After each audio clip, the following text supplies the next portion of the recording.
اللهم صل وسلم وبارك على سيدنا شفيعنا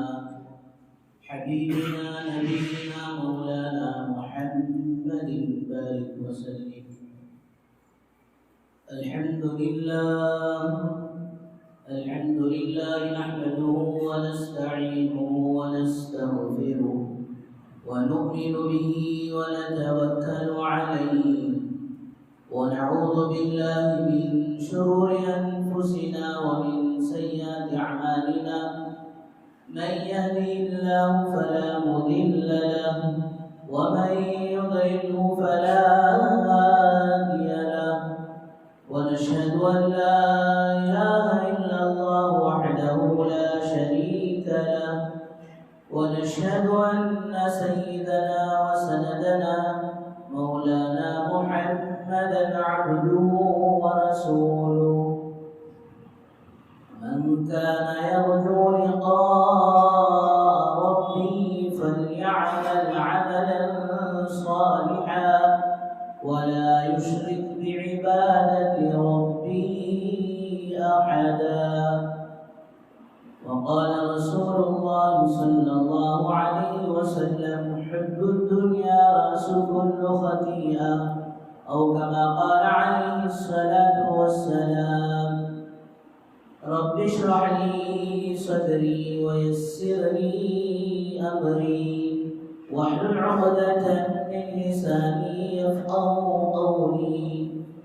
اللهم صل على سيدنا محمد وعلى آل سيدنا محمد بارك وسلم في كلام أولنا. اللهم صل على سيدنا محمد وعلى آل سيدنا محمد بارك وسلم في أوسط كلامنا. اللهم صل على سيدنا محمد وعلى آل سيدنا محمد بارك وسلم في آخر كلامنا. بزرگان محترم و معزز سامعین کرام،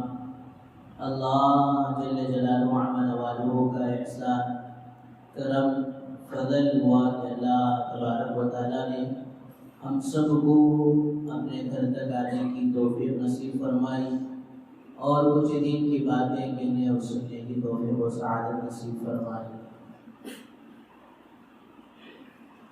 درود و سلام نازل و آقائے مدنی تاجدار مدینہ احمد مجتبی محمد مصطفیٰ وجہ کائنات محسن انسانیت رحمت للعالمین کالی کملی والے آقا محمد عربی صلی اللہ علیہ وسلم کے ذات عالی پر۔ بزرگان محترم، اللہ تبارک و تعالیٰ نے ہمیں شریعت کے جو اعمال دیے ہیں وہ دو طرح کے اعمال ہیں۔ ایک عمل وہ ہے جس کو اللہ تبارک و تعالیٰ نے کرنے کا حکم دیا ہے، جس کو اطاعت، فرما برداری، پیروی کرنا، یعنی اللہ کے احکامات کو، سرکار مدینہ صلی اللہ علیہ وسلم کی سنت و شریعت کو مان کر اقرار کر کر اس پر عمل پیرا ہو کر زندگی گزارنا ایک طرح کے اعمال ہے۔ دوسری طرح کا عمل اللہ تبارک و تعالیٰ نے وہ اعمال دیے ہیں جس سے اللہ پاک نے منع فرمایا ہے، جس کو عصیان،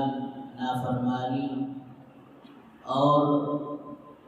گناہ کہا جاتا ہے۔ اور ان سارے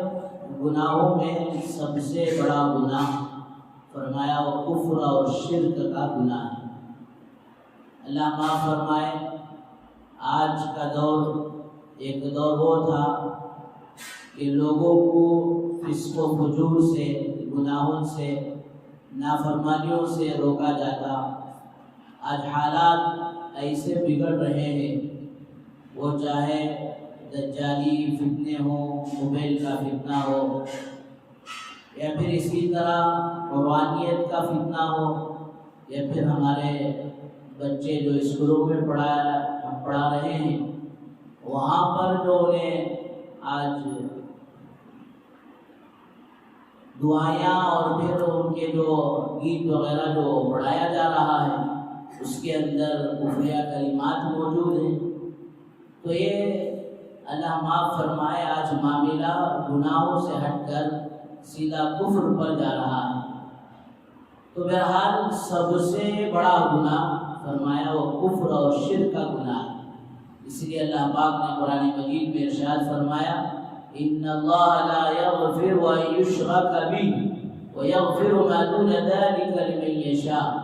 کہ اللہ پاک ہر طرح کے گناہ کو معاف کرنے کے لیے تیار ہے،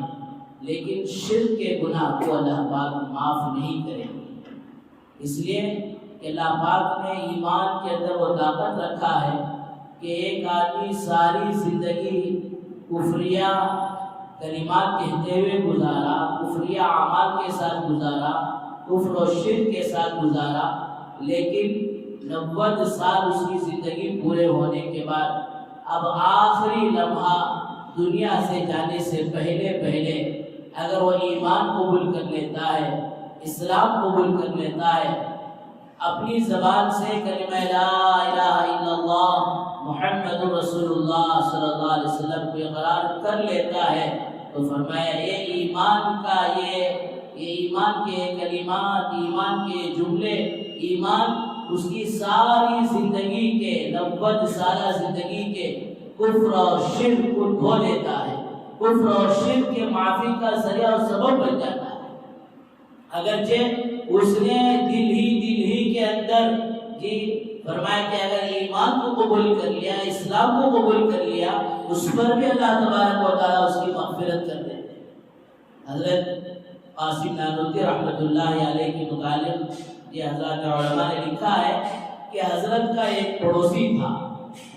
اسے بنیا یا پھر یہ دکاندار ایک چیلر دکان رکھ کر جو زندگی گزار رہا تھا، حضرت سے بڑی عقیدت تھی، محبت تھی، باوجود بے ایمان تھا، باوجود کفر و شرک کی حالت میں زندگی گزارتا تھا۔ لیکن جب اس کا انتقال ہوا ہے تو خواب میں حضرت نے دیکھا کہ یہ بیچارہ جنت میں سیر کر رہا ہے، تو حضرت کو بڑی پریشانی ہوئی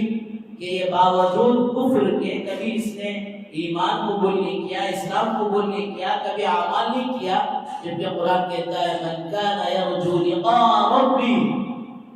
جو یہ چاہتا ہے کہ اللہ کی طرف رجوع کرے، فَلْيَعْمَلْ عَمَلًا صَالِحًا، اس کو چاہیے کہ وہ اعمال صالحہ والی زندگی گزارے، ایمان والی مبارک زندگی گزارے۔ اللہ معاف فرمائے میرے بزرگوں دوستو، ایمان اتنی بڑی دولت ہے اور ایمان کی اتنی بڑی قیمت ہے، ایمان کی اتنی بڑی اہمیت ہے، ایمان اتنی بڑی چیز ہے، آج مسلمان اللہ معاف فرمائے اس ایمان کی حالت کو نہیں پہچانا، ایمان کی طاقت کو نہیں پہچانا، ایمان کی اہمیت کو نہیں پہچانا۔ اللہ پاک نے قرآن مجید میں 14ویں پارے کے شروع میں پہلی آیت میں فرمایا ربما يود الذين كفروا لو كانوا مسلمين، جب بھی قیامت میں بے ایمانوں کو دوزخ کی دہتی ہوئی آگ میں جلایا جائے گا، دوزخ کا عذاب دیا جائے گا، دوزخ کو دیکھیں گے، دوزخ کی آگ کو دیکھیں گے، فرمایا دوستو اس وقت ان سارے بے ایمانوں کی ایک ہی تمنا ہوگی، ایک ہی چاہت ہوگی، ایک ہی خواہش ہوگی، ایک ہی آرزو ہوگی، کیا ہوگی؟ لو کانوا مسلمین، دنیا میں کچھ بھی نہ ملتا، کسی کے پھینکے ہوئے جھوٹے کھانے پر کھا کر زندگی گزار لیتے، باسی روٹی پر زندگی گزار لیتے اور جھوپے اور ٹرپل کے سائے میں زندگی گزار لیتے۔ کاش دنیا میں کچھ ہمیں اور ملنے کے، کاش ایمان مل جاتا، اسلام مل جاتا، ہم مسلمان ہو جاتے تو آج اس دوزخ کی دیکھتی ہوئی آگ کو جھیلنے کی نوبت نہ۔ جو مسلمان کے پاس اللہ نے ایمان والے کے پاس جو طاقت دی ہے، آج اسے ایمان والا بھول گیا، اور فرمایا کہ جس دنیا کو اللہ نے بکری کا جالا بتایا، ان بیوت کہ فرمایا کہ قرآن مجید میں لبیت العنکبوت ان اوہن البیوت کہ سب سے مختصر سا گھر، سب سے ہلکا گھر، سب سے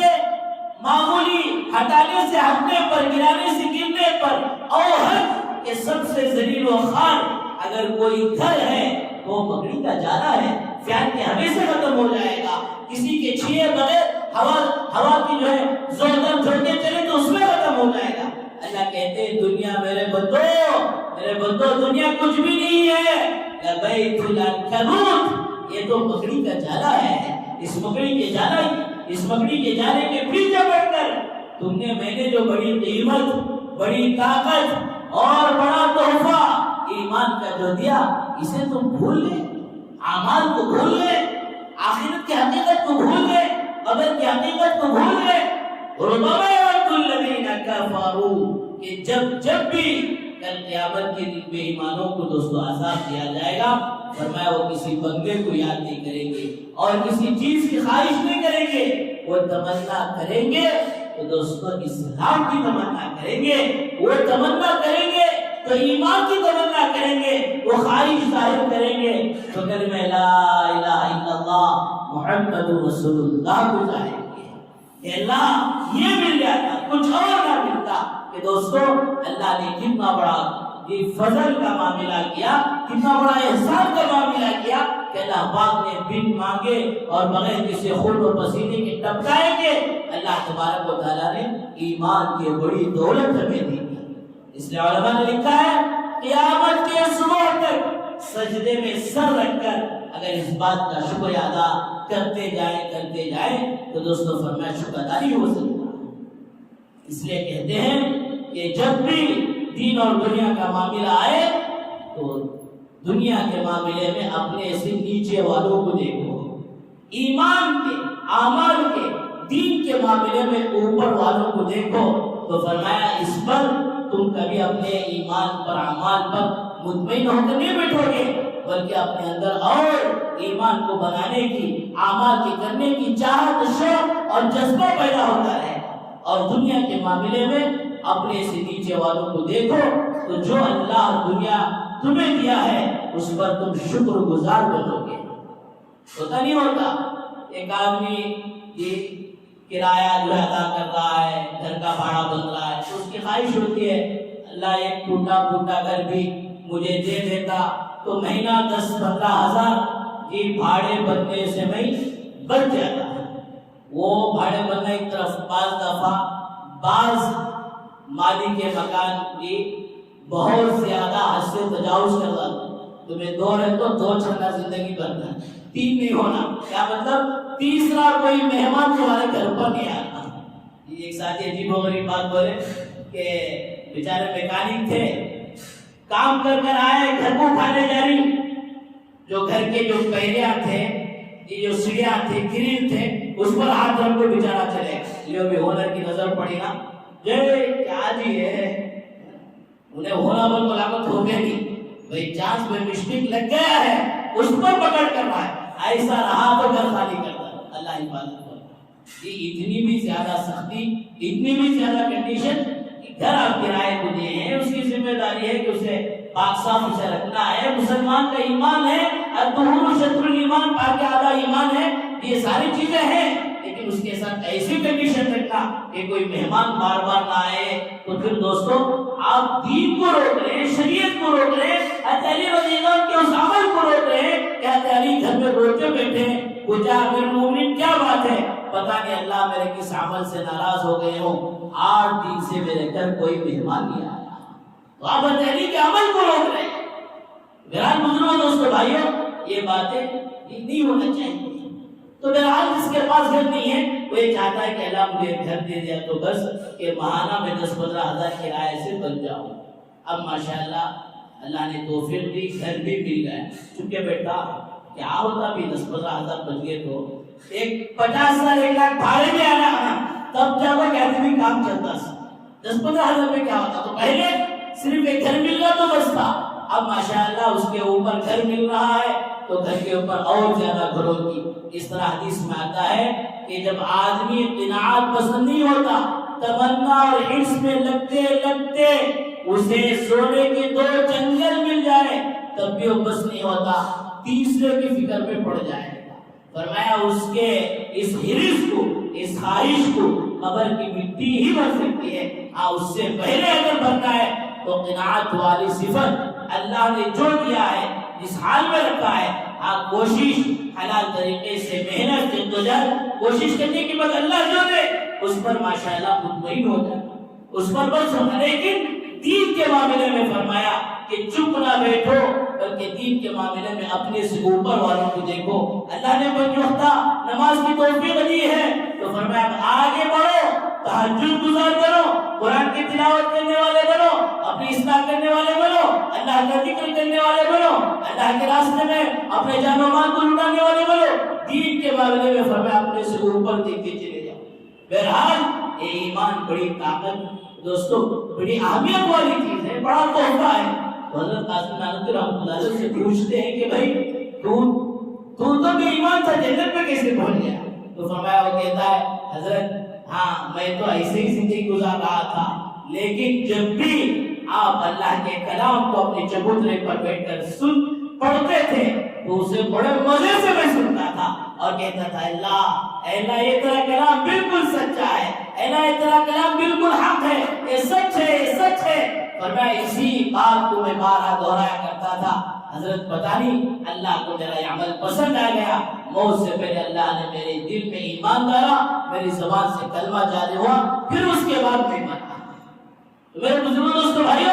ایمان یہ بڑی طاقت ہے، ایمان یہ بڑی اہمیت والی چیز ہے۔ فرمایا ایمان کے سامنے دنیا کی کوئی طاقت ہو ہی نہیں سکتی۔ حضرات صحابہ کرام رضی اللہ عنہ اجمعین فرمایا اس کے ملنے پر، ایمان کے ملنے پر خوشی کا اظہار فرماتے ہیں کہ آج اللہ معاف فرمائے، اور باتوں پر مبارکبادیاں دی جاتی ہے، شادی کے موقع پر، گھر بننے پر، فلاں پر حضرات صحابہ کا مزاج تھا کہ وہ ایمان کے لانے پر مبارکبادیاں دی۔ اس نے روایتوں میں آتا ہے سیدنا عمر فاروق رضی اللہ عنہ جب ایمان قبول کیے تو صحابہ اس زور سے نعرہ لگائے کہ پہاڑوں سے آواز گونجنے لگی۔ بہرحال بزرگوں دوستو بھائیوں، اللہ پاک نے یہ بڑی ہمیں یہ تحفہ ایمان کا دیا ہے۔ اب ضرورت اس بات کی ہے کہ ان فتنوں کے دور میں ہم اس ایمان کی حفاظت کریں، اس ایمان کی اہمیت کو پہچانیں۔ ہم کہاں پہچانیں گے اس ایمان کی اہمیت؟ ابو ذر غفاری رضی اللہ عنہ سے پوچھے۔ ابو ذر غفاری رضی اللہ عنہ قبیلہ غفار کے تھے۔ جب بات پہنچی ان کے کانوں میں کہ اللہ کے نبی صلی اللہ علیہ وسلم آ کر ایمان کی دعوت دے رہے ہیں، اسلام کا پیغام پہنچا رہے ہیں، تو پہلے اپنے بھائی کو بھیجا، جا کر حالات معلوم کر آؤ۔ ان کے بھائی نے اللہ کے نبی صلی اللہ علیہ وسلم کو پہلی نظر میں جیسے دیکھا تو فوراً کہا کہ کسی جھوٹے کا چہرہ نہیں ہو سکتا، اور گئے جا کر ابو ذر غفاری رضی اللہ عنہ کو ساری حقیقت بتائی۔ ابو ذر غفاری رضی اللہ عنہ مطمئن ہوئے اور دوستوں آئے، اور جب آئے تو پتہ نہیں چل رہا کہ سرکار دو عالم صلی اللہ علیہ وسلم کہاں ہیں، صحابہ کہاں ہیں۔ بڑا خوف کا یہ زمانہ چل رہا تھا، بڑے خوف کے حالات چل رہے تھے، کسی کے زبان سے کلمے کا نکل جانا بآواز بلند، فرمایا دوستوں ان کے جان کے لالے پڑ جاتے تھے۔ پورا دن یہ کعبۃ اللہ کے شہر میں، آج تو ماشاءاللہ سنگ مرمر ہے اور ایئر کنڈیشن کا معاملہ ہے، اس زمانے میں تو کنکریاں تھی، پورا دن کھائے پیے بغیر سارا دن دوستوں بھوک کی حالت میں، فرمایا ایمان کی تلاش میں، ایمان کو پانے کے لیے ابو ذر غفاری رضی اللہ عنہ ہوئے دوستوں وہاں پورا دن جو بیٹھ کر گزارے۔ شام میں علی رضی اللہ عنہ سے ملاقات ہوئی، علی رضی اللہ عنہ گھر لے کر گئے اور کھانا کھلایا، آرام کرایا، یہ تک نہیں پوچھا کہ آپ کون ہیں اور کس لیے آئے ہیں۔ ایک دن دو دن گزرنے کے بعد تیسرا دن علی رضی اللہ عنہ نے پوچھ لیا تو آپ نے اپنے آنے کا مقصد بتایا۔ پھر علی جو ہے لے کر جاتے ہیں اور کہتے ہیں کہ اگر کسی کو ہم پر شک ہو تو میں جھک کر چپل سیدھا کرنے کے بہانے سے یا کسی چیز کے اٹھانے سے میں جھکوں گا، تم میرے پیچھے نہیں رکنا تاکہ کسی کو ڈاؤٹ نہ ہو، شک نہ ہو، تم ایسے ہی آگے گزر جانا۔ بہرحال گئے، اللہ کے نبی صلی اللہ علیہ وسلم کی خدمت میں ایمان کو قبول کیا، اسلام کو قبول کیا۔ اللہ کے نبی صلی اللہ علیہ وسلم ترغیب فرما رہے کہ ابو ذر ابھی جو ہے اپنے اسلام کو ظاہر کرنے کی ضرورت نہیں، لیکن ایسا ولولہ، ایسا جذبہ، ایسا شوق ادھر ایمان قبول کیے اور ساری حقیقت دوستوں وہ ایمان کے پہچان رہے، ایمان کے حقیقت کو پہچان رہے، ایمان کی اتنی بڑی چیزیں اسے پہچان رہے، اور جا کر برسر عام فرمایا کعبۃ اللہ کے اندر اشہد ان لا الہ الا اللہ واشہد ان محمد رسول اللہ کی گواہی دے رہے۔ اب گواہی دینا ہی کیا تھا کہ سارے ٹوٹ پڑے اور اتنا مارا کہ جان نکلنے کا دوستوں باقی رہ گیا۔ پھر ایک صحابی آ کر کہتے کہ بھائی آپ تمہارا پورے کا پورا یہ قافلے کا جو بزنس کا معاملہ ہے، تجارت کا قافلہ جو گزرتا ہے انہی کے محلے سے گزرتا ہے، اگر ان کی جان گئی تو پھر تمہارا سارا بزنس ٹھپ پڑ جائے گا، قبیلہ غفار تمہیں وہاں سے گزرنے نہیں دے گا بلکہ تمہارے سے انتقام لے گا۔ فرمایا اس موقع پر جا کر چھوڑ دو۔ میرے بزرگوں دوستوں، اس ایمان کی اہمیت، اس ایمان کی قیمت کو حضرت بزرگ غفاری سے پوچھے، بلال حبشی سے پوچھے، حضرت سمیہ سے پوچھے کہ کس طرح انہوں نے اس ایمان کے لیے اپنی جان کو جو اللہ کے راستے میں شہید کر دیا۔ بہرحال بزرگوں دوستوں، عرض کرنے کا مقصد یہ ہے کہ آج کا یہ دور جو ہے فتنوں کا دور چل رہا ہے، عجیب فتنے، کوئی گوہر شاہی کہ قادیانیت کا ایسے الفاظ اور ایسے کفریہ الفاظ بک رہا ہے کہ فرمایا اس الفاظ کفریہ کو سننا اور پھر اسے فرمایا تصدیق کرنا، اسے تصویر کرنا، اپنا ایمان بھی جو ہے دوستوں ہاتھ سے چلے جاتا۔ حدیث میں آتا ہے 4 طرح کے لوگ ہوا کرتے ہیں۔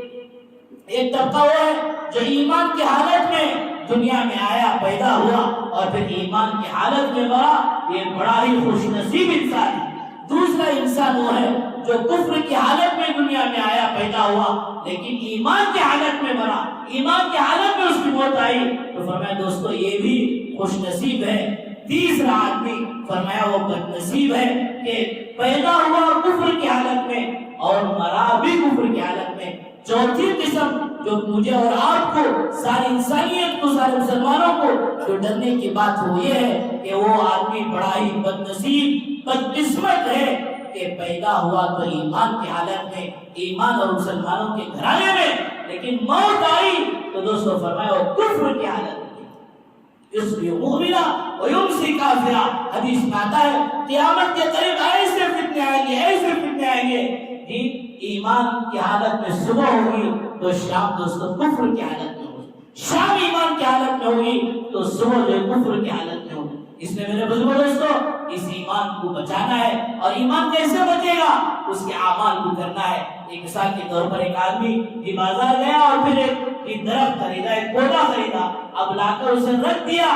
اور پھر رکھ کر یہ خواب دیکھتے ہوئے بیٹھا ہے کہ یہ بڑا ہوگا، یہ سایہ دے گا، یہ پھل دے گا، یہ پھول دے گا۔ یہ کیا ممکن ہے؟ یہ کیا ہو سکتا ہے صرف لا کر رکھ دینے سے؟ نہیں دوستو، اس کے لیے ضروری ہے کہ اس کے لیے کھاد بھی ڈالے، اس کا جو میڈیشن ہے، اس کا جو راشن ہے، اس کی جو بوٹلی ہے اسے وہ دے اور پھر پانی بھی دے، اور جب جھاڑ ذرا ادھر ادھر بڑھنے لگے، جب برابر کی اس کی کٹائی کرے، یہ سارے اعمال ہوں گے تو فرمایا وہ جھاڑ، وہ درخت ماشاءاللہ سایہ دار بھی ہوگا، پھولدار بھی ہوگا، پھلدار بھی ہوگا، نفع دینے والا بھی ہوگا۔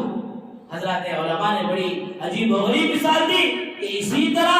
اللہ تعالیٰ نے اعمال دیے ہیں، ان اعمال پر جمیں گے تو پھر اس کی برکت سے ایمان کی حفاظت ہوگی۔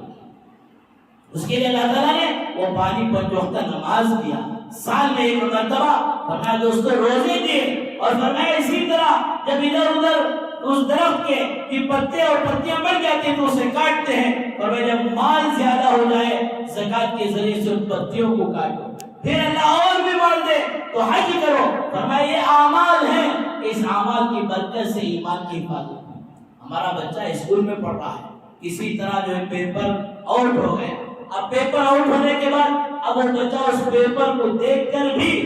تیاری کرے بغیر،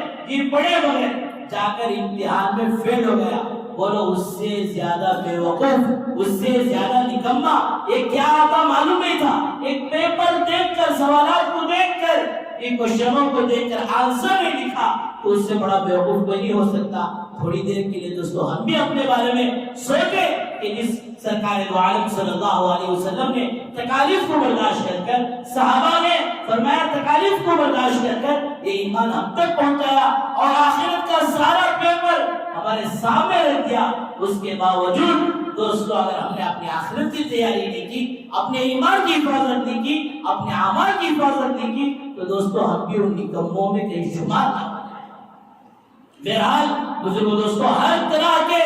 دجالی فتنوں سے اپنے ایمان اور اعمال کی حفاظت کرنا، ساتھ ساتھ اپنے بچوں کی حفاظت کرنا۔ آج اس گروہ کے اندر ایسا ماحول چل رہا ہے، ایسے کفریہ کلمات بے اختیار بچے کے زبان سے نکل رہے ہیں کہ بچے ہمارے کفر کے دہلیز پر پہنچ رہے ہیں۔ اسی ریاست کرناٹک کا منڈیا کا واقعہ ہے، ایک اسکول میں 240 بچے مسلمانوں کے پڑھ رہے ہیں، ہنومان جو چالیسواں پڑھایا جا رہا ہے اور سارے کا سارا بظاہر اس میں کفریہ کلمات تھے۔ اب ماشاءاللہ وہاں کے علماء کو فکر ہوئی تو ان کے والدین سے جا کر بات کیے، اور والدین پیرنٹس جا کر اسکول میں بات کریں تو دو ٹک بڑی آسانی سے جواب دیں، ہمارے اسکول کا سسٹم ایسا ہے، پڑھانا تو آپ پڑھو، لے جانا تو اپنے بچوں کو لے کر چلے جاؤ۔ تو دوستو یہ کیسا واقعہ نہیں، کئی واقعات ہیں۔ اس نے فرمایا بڑوں کی ذمہ داری ہوتی ہے، اللہ نے ذمہ داری ہمارے فرمایا دلوں پر دے دیا ہے، یا ایھا الذین آمنوا قوا انفسکم واہلیکم نارا، ایمان والو اپنے آپ کو اور اپنے اہل عیال کو دوزخ کی آگ سے بچاؤ۔ وہ بچنے کے لیے خود پیرنٹس کے دوستوں دین پر چلنا ضروری ہے، اور فرمایا اس کے ساتھ ساتھ اپنے محلے کا یا اپنے علاقے کا کوئی بچہ ایسا نہ ہو جس کا تعلق مکتب سے نہ ہو، مکتب میں ہو جائے گا تو فرمایا ایمان کے بول بولے گا، تو جس کی وجہ سے جتنا یہ کفریہ وائرس آ گیا ہے اینٹی وائرس بن کر، فرمایا دوستو ایمان کے بول اور کلمے کے بول اس کے کفر کو، اس کے نفاق کو دور کرنے کا ذریعہ بنیں گے۔ یہ ابھی کل جمعرات کے دن جو ماشاءاللہ جو ہوا اس میں عجیب و غریب کارگزاری آئی کہ بعض علاقوں میں یہ ایسے مسلمان بچے ہیں جہاں 4 رہتے ہیں، 5 رہتے ہیں، 2-3 گھر ہیں، تو فرمایا 2-3 گھر بول کر حکومت چھوڑو، کوئی ایسی ترتیب قائم کرو کہ وہاں جا کر آدھا گھنٹہ روزانہ نہ صحیح ہفتے میں 1 مرتبہ ان بچوں کے کان میں اللہ رسول کی آواز پڑے، آخرت کی آواز پڑے، قبر کی آواز پڑے، اور ایمان کے بول ان بچوں کے زبان سے جائے۔ تو دوستو یہ کریے، آج ہمارے شہر میں کتنے ظلم ایریے ہیں، کتنے ایسے اپارٹمنٹس ہیں جہاں کوئی دینی تعلیم کا نظام نہیں ہے۔ فرمایا سب کی جو دوستو یہ ذمہ داری بنتی ہے، ہر ماں باپ کی ذمہ داری بنتی ہے کہ ہم اپنے بچے کو فیوچر دنیا کا جتنا بھی دے دیں، فرمایا وہ تو کل من علیہا فان ہے، وہ فیوچر دو کہ ہم دنیا سے جائیں تو ہمارے بچے، یہ روایتوں میں آتا ہے کہ سارے جو ہے لوگوں کا نام اعمال کا جب مسئلہ آئے گا تو نام اعمال برے ہو جائیں گے، یا نام اعمال جیسے ہوں گے، حساب کتاب کیسا ہوگا اور جیسے رزلٹ ہوگا ویسی جنت دی جائے گی، جنت میں چلے جائیں گے۔ جنت میں جانے کے بعد اچانک جنت کے درجے ان کے بلند ہو گئے، یہ پیچھے پلٹیں گے، پوچھیں گے اللہ حساب کتاب کا معاملہ تو ہو گیا اور پھر جو جنت میں ملنا تھا مل گئی، لیکن یہ درجے کیوں بلند ہو رہے؟ اللہ پاک کہیں گے تمہارے وہ بچوں نے جس کو تم نے دنیا میں چھوڑ کر آیا ہے تمہارے لیے دعائیں مغفرت کی، اس دعائیں مغفرت کے بدلے میں آج ہم تمہارے درجوں کو بلند کریں۔ ایک دعا کی وجہ سے دوستو درجہ بلند ہو رہا ہے۔ اگر وہی بچہ سورہ یاسین پڑھ کر جو ہے ماشاءاللہ ہمارے لیے اثارِ ثواب کر دے اور قرآن مجید کا حافظ ہو تو فرمایا ایک دعا کے بدلے میں اللہ یہ دے رہے ہیں، تو فرمایا ان قرآنوں کے بدلے میں کیا دیں؟ ایسا فیوچر، ایسا مستقبل ہمارے بچوں کا روشن ہو۔ تو فرمایا دوستو وہ اولاد ہمارے لیے آنکھوں کی ٹھنڈک بنے، وہ اولاد ہمارے جنازے کی نماز پڑھے، وہ اولاد ہمارے لیے ہاتھ اٹھا کر دعا کرنے والی بنے۔ اس لیے بزرگوں دوستو ایمان کی حفاظت آج وقت کی بہت ہی یہ اہم ضرورت ہے، اس لیے کہ ایسے ایسے فتنے نکلتے ہیں کہ آدمی جس کی وجہ سے کفر تک پہنچتا ہے۔ ہمیں بھی اپنے ایمان کی، اپنے گھر والوں کی اور فرمایا دوستو خصوصاً اپنے بچے اور بچیوں کی پوری ایمان کی حفاظت کریں۔ اللہ تبارک و تعالی ہم سب کو ان باتوں پر بھرپور عمل کی توفیق نصیب فرمائے۔ وآخر دعوانا الحمدللہ رب العالمین۔ جو حضرات سنت نے پڑھے اس